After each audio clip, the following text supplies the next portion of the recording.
por que que a gente acaba entrando nessa corrida aí dos ratos, de trabalhar muito e se sentir sobrecarregado, se sentir frustrado, trabalhar em locais que a gente não gosta, enfim. O primeiro erro é, a gente tem uma demanda muito grande de trabalho, isso é verdade. O médico se forma, termina a residência, ele trabalha, vai acabar que vai ter muita oportunidade de trabalho. E aí a gente acaba o quê? Dizendo sim para a maioria dessas coisas. Para a maioria dessas coisas. E aí quando a gente diz sim para a maioria dessas coisas, a gente, beleza, no primeiro momento é legal. Nosso padrão, nosso poder de compra aumenta. A gente pode ir para uma casa bacana, para um carro legal, até aí tudo bem, nada de errado. Um outro erro que a gente acaba fazendo, que é um empilhamento de erros. Você começa a comprar o que você não precisa para atender uma demanda social de pessoas que você nem conhece e acaba só aumentando a necessidade de trabalhar mais. Então, onde é que está escrito, qual é a pedra, qual é o testamento qual é a Bíblia que está escrito que o médico precisa andar de Mercedes? Se o médico não andar de Mercedes, ou de BMW, ou de Audi, ou de qualquer carro importado que seja, ele não tem sucesso. Quem foi que disse isso e por que isso é verdade? Não tem nada de errado com ter uma Mercedes ou ter um carro importado, tá? Não tem nada de errado. A questão é, por que todo médico precisa disso? Quem disse?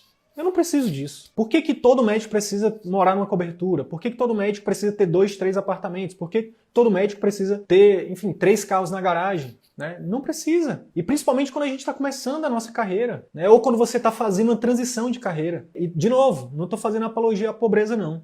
É porque o grande lance é que, olha só, empilhamento de erros. A gente tem uma demanda grande de trabalho, a gente aceita essa demanda grande de trabalho, a gente começa a aumentar o nosso padrão de consumo muito rápido, depois isso se traduz em quê? Em aumento de mais trabalho. E aí o que ensinam pra gente na formação tradicional? Ensinam pra gente a vender só tempo.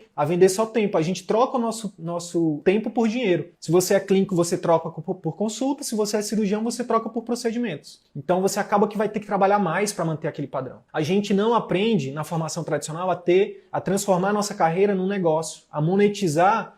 A gente não tem um produto, a gente só vende tempo, a gente não vende um produto ou um serviço com valor agregado. Todo o nosso dinheiro depende da nossa força de trabalho, porque a gente vende tempo. O que acaba é que a gente acaba tendo que sair de casa, e aí a gente vai querer casar, aí a gente vai querer ter filho, aí a gente não consegue dar atenção para o marido, para a esposa, a gente não consegue dar atenção que a gente sempre sonhou para os nossos filhos. E aí isso vira o círculo vicioso que a gente tanto chama, né? A gente trabalha muito, trabalha em locais que a gente não quer, a gente até ganha bem, mas por outro lado, a nossa vida está extremamente desbalanceada. A gente não tem saúde, nossos relacionamentos estão frágeis, e é por isso que tanta gente acaba se divorciando, os filhos acabam crescendo sem os pais. Então, esse é o círculo vicioso, tá? Então, o que acontece? Vamos falar do jeito certo. O que o livro fala, né? Vamos falar um pouquinho do livro aqui. O essencialismo, ele é um antídoto para o estresse, para o cansaço e a compulsão por fazer tudo. A gente não precisa fazer tudo. Aí eu trago de novo aquela crença que disseram pra gente que a gente precisa ser o herói, que a gente não pode dizer não, sabe? Que a gente precisa socorrer o mundo. Pô, às vezes você tá no seu domingo, no seu condomínio aí com a sua família,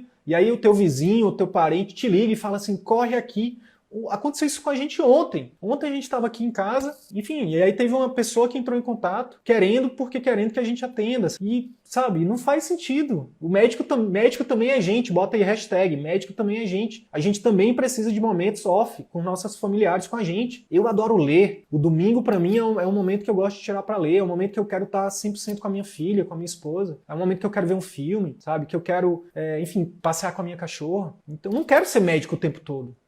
Não é porque eu me formei em medicina que eu tenho que atender todo mundo em todos os lugares. Então, a gente precisa aprender a dizer não com elegância para essas pessoas. É isso. Uma leitura indispensável para quem quer recuperar o controle da saúde, do bem-estar e da felicidade. Então é o seguinte, o livro fala o seguinte, se você não aprender a dizer não para as pessoas, você vai estar sempre apagando incêndio, você vai estar sempre... Se você não definir a sua agenda, o que é importante para você na sua agenda, você vai ser sempre a agenda de alguém. Se você não definir que no domingo, por exemplo, é o domingo da família, né, você nunca vai ter um momento da família. Se você não definir que você só vai atender os seus pacientes em determinado horário e você pactuar isso com eles, esses pacientes eles vão te incomodar de madrugada. Então não é o fato de você deixar o paciente com seu telefone ou não. Muitos colegas têm receio disso. Na verdade é uma falta de pactuação sua. Se você pactuar e falar assim, olha, o horário de eu responder os pacientes todos os dias, de segunda a sexta, é entre, sei lá, aí você vai definir o melhor horário para você. Mas, por exemplo, entre 16 e 17 horas é o horário dos pacientes. Você vai tirar 1 hora